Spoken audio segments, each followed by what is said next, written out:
everybody, welcome back to my channel. In today's video I will be working on this mermaid and experimenting with watercolor for the first time as a base for my colored pencil pieces. So if you have watched my video last week, I will have a card pop up here and you can check that out. You will know that I was extremely frustrated with this piece in the beginning. Yeah, no, that was a lie. I have been extremely frustrated with this piece throughout the whole thing, and I actually did not like it until I was finished with it. So, yeah, so we're kind of continuing the art frustration theme of last week into this week, but I am glad that I finished this one. I'm glad that I powered through. I'm glad that I experimented and worked through that art frustration because I do really, really like the end result of this piece. Alright, so what I've done so far is transferred my sketch from my sketchbook into onto my project paper here. And I actually did this sketch while I was on a mini vacation, so I don't have footage of that for you, but I will have a video next week talking about how I transferred and resized this image to get it onto my, my project paper here. I have also used some masking fluid to keep my mermaid and everything that I wanted to stay white. Let that dry, and I am putting my first coats of watercolor on here. I am using the Dan Smith dot cards, and I'm also trying out a new paper. It's the Stonehenge Aqua, and it's 140 pound, just like the Fabriano Artistico. I bought this paper because there's a rumor going around, I'm not sure if it's officially a rumor or not, that Fabriano changed the way that they do their paper. And because I like that paper so much, I wanted to have something very similar to work on. So I decided to pick this paper up and see what I thought of it. I'm going to do another colored pencil piece, like a straight just colored pencil piece on this paper, and see what I think of it to make a fairly fair adjustment or a fair assessment of that paper, and then I will let you guys know what I thought of that. Pulling off some of my masking fluid here and putting some light blue into those rays of light. And oh my god, I just lost my train of thought. I don't know where it went. Alright, but as you can see, I am using the dot cards. This is actually the one that I got from my sketch box, and I really liked the paint so much that I decided to buy, I think I bought 4 sheets. There was like over 280 colors to try out, and I do really like them, and it's interesting that I do like them because I really had my eye on the Winsor & Newton professional watercolors, so I'm kind of like on the fence of which ones I want to officially buy for a full set of. I think the Dan Smith has a very awesome color variety, so I'll probably actually have a mixture of both of these. But all the supplies that I am using in this video and in this product or project will be listed in the video description below. Okay, so, and then what you guys don't know is that I've been trying to kind of learn color theory and composition. So I used the rule of thirds here and kept her, I think I did a pretty good job of the composition since it's just a simplistic piece. But the color theory portion of it, like, it sucks because I really wanted to stay away from the colors from Disney's Little Mermaid, and it just didn't work out that way. And I was trying to use a bunch of desaturated blue for the background, and I wanted her hair to be mostly orange because they're complementary colors, and I wanted to go about doing that. And then I was going to have her tail like an aqua blue to kind of balance everything all out, but the attention would be on her face and her hair and where the light was going to show. And unfortunately, the orange color, it just looked horrendous. You guys will see that in a minute, and that's basically when I was like, I need to take a break because this piece is going to be the death of me. So I don't know if most of frustration with this piece was me just trying to apply the color theory stuff that I had learned, and it just did not come out the way I expected it to. And like I said, I wanted to stay away from the Little Mermaid colors, but I mean, red and green complementary colors are definitely, you know, they're workable colors. So I ended up being back that way. And as of right now, I don't really care for the background. Like, I wanted it way more desaturated than it was. So at this point, I did more research on watercolor, and it was too late for me to do a flat wash of a different background. So I had to adjust that color with the colored pencils that I was using. But all in all, I do think I learned a whole bunch on this piece, so I can't say that I hate it or anything like that. But see, you'll see here, I'm gonna go ahead and throw some orange. It's crazy orange. Crazy orange. I don't like it at all. And then I was like, oh my god, what did I just do? And then I took like a week off from this and worked on a couple other things, and then got my head right and got back in here and just kind of decided to finish it and see where everything ended up being, and then just went from there. Okay, so yeah, as you can see, I'm basically just putting my base layers down, and the whole point of this whole watercolor thing was for me to save time on my colored pencil pieces. I do want to experiment with just plain watercolor. I do think I need a little bit more practice with that, and I do really like watercolor, and a lot of people on YouTube and just artists in general, I see them do so much cool stuff with watercolor that I didn't know you could do back when I was younger. So yeah, I definitely want to get a decent set of watercolors and start practicing with those. But the main reason why I bought the dot cards was to kind of experiment and save time on my colored pencil pieces, and actually save my colored pencils from me going through them so quickly.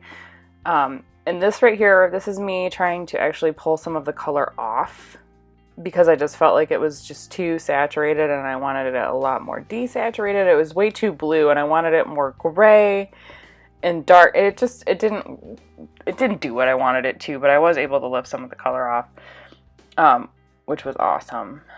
So this is the point where I kind of just started playing with it. I was like, well, I can't get any worse, so I'm just gonna keep working on this and see what happens. And I do, like I said, I do like the end result, so I can't complain too much. And then I decided just to kind of skip the orange and go a little bit more red. And I do think it is more striking. And I really do like the Dan Smith paints. They have a lot of sparkly colors, which girls are pretty much a sucker for. And right now I am working with my Luminance white, actually red at the moment. These pencils, they worked okay. Like, I liked them, but I didn't like them with this. I feel like I had to work too hard with the colored pencils, and I was trying to make my life easier, and it just didn't, I don't know. Like, I just wasn't too thrilled with the Caran d'Ache Luminance pencils on top of the watercolors. And I figured I chose them because they're more opaque, and I thought it would make my life a little bit easier on top of the watercolor versus the polychromos that I have. So I was pleased to find out that you can blend with odorless mineral spirits on top of the watercolor base that I did. So that was interesting to find out. I do like these colored pencils, but I don't know, like maybe it's just the background. Like I was trying to do, I imagined it being a little faster than it ended up turning out to be. And I don't know if it was just me getting frustrated with the pencils or me just being frustrated in all general. I mean, it didn't really take as long. It just felt like it took longer than I wanted it to. If I was just being really picky or really stubborn, or I don't know, I feel like I said before, I was just really frustrated throughout this whole piece. The coloring came out really great with those pencils, but like I just feel like right now I'm working on part of the background with the Luminance, and it's weird. I don't know if there's something wrong with the temperature in my office, but some of these pencils actually had like white spots on the lid, and I had to sharpen them off. So I don't know if that means like my office is too hot or too cold, and like it almost looked like the wax was kind of like trying to spill out of some of the lids, which was quite odd. So I don't know if there's something wrong with my pencils at this point. I know I didn't drop any of them. But there is a furnace in my office as of right now because I haven't moved to the new one. So I don't know if there's something wrong with the temperature in my area. But anyway, so yeah, that's what I'm doing. I'm just continually building up my layers with the colored pencils.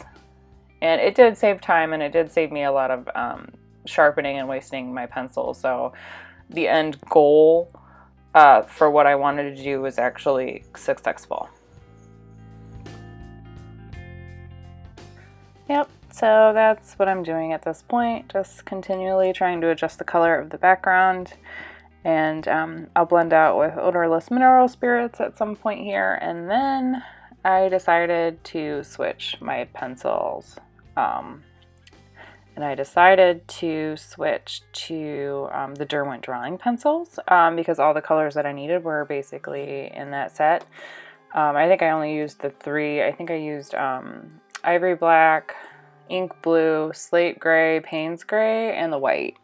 And I was able to adjust the color the way that I wanted it to be adjusted. I also want to mention too, yeah, see the other pencils are in play right now, and I was able to be a lot messier with them. And I really like the way that the Derwent drawing pencils worked on top of these instead of the KIRSTYS, because they're just so much softer, and I feel like you cover a lot more area a lot quickly. So anyway, what I was going to mention is the paper. This paper held up really well. There was a little bit of buckling, but it did mostly go back into place, and I'm going to test out a way to kind of flatten this out a little bit. I think it's Kirsty Partridge's video on fixing warped painting, so I'm going to go ahead and give that a try to see if this paper would be worth it for wet media. Sorry about that. My furnace decided to kick on while I was doing my voiceover. But I will leave a link, a link to Kirsty Partridge's Art's Fixing Warped Paintings video in the description below. Okay, so I'm really just kind of adjusting the skin tone at this point, and I am using the KIRSTYS again because I didn't have the right colors in my Derwent drawing set. So I did use that to kind of fix her fingers and her face and put her eyelashes back in there.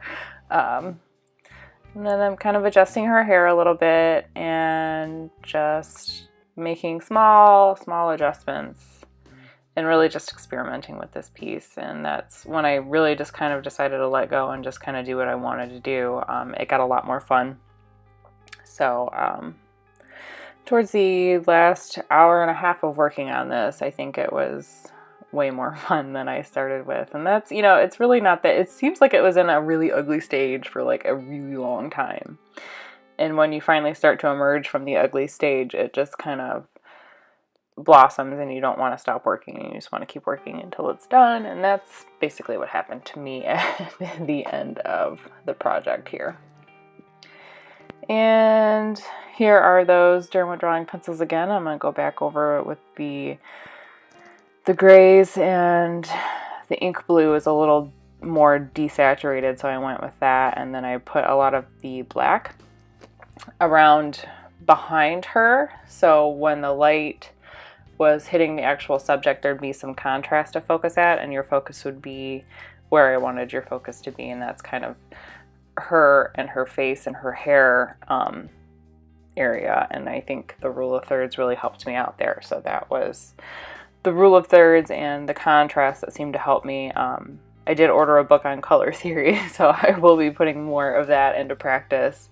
And that is a question I want to ask you guys. Are you good with color theory? Are you interested in learning about color theory? Do you want me to share the book that I purchased with you guys or anything like that? Or I was kind of thinking of doing a Kelli Learns Color Theory series, but I'm not sure what you guys thought of that. So let me know in the comments below what you think of that idea. All right, and now what I'm doing is I'm drawing the little circles for where I want the bubbles to be in this piece. And I'm filling the top part in with a black pencil, as you can see, and kind of shading it a little bit. I want the background to kind of shine through the bubbles so they look transparent. So I'm filling the tops in with the black. And then I will go on top with the white gouache. I opted for the white gouache instead of the white gel pen because I wanted to be able to kind of color it a little bit differently. And I wanted to spread out what I'm doing right here, like kind of mushing it to where like pull the paint a little bit further so it looked more realistic. And I really liked how they came out. I think they came out really nicely. And it's honestly my favorite part of this piece, and I think all around it kind of is what made me really like this piece, is when you add them final details in, like the rays of light and the bubbles and the sparkly aspects of mermaid pictures are always my favorite. And then I'm going to go ahead and add some sparkles in her tail again and in her hair. There's this really pretty coppery color in the Dan Smith paints that I really liked, and so I wanted to add that in, and then I added some more of the aquamarine and bluish and purplish tones in the tail, which you'll see me do right about as soon as I'm done putting these little dots in behind the bubbles so they look real. And then right about here, well, I'm not very good at timing things apparently, fixing the highlights in her hair, and then I will go in and add the sparkles in. Here I go. There are the sparkles. So that is basically all there is to this piece. Like I said, all the supplies I use will be linked in the video description below, and I will show you guys the final product in a second. And also prints of this and all my other works will be available at my website, kellipaints.com. So make sure you guys hit that subscribe button so you guys can keep up to date with all my videos. Make sure you hang with me on social media. I'm really active on my Instagram. All the links will be listed in the video description below. And that is all I have for you guys this week, and I will see you in the next one. Bye!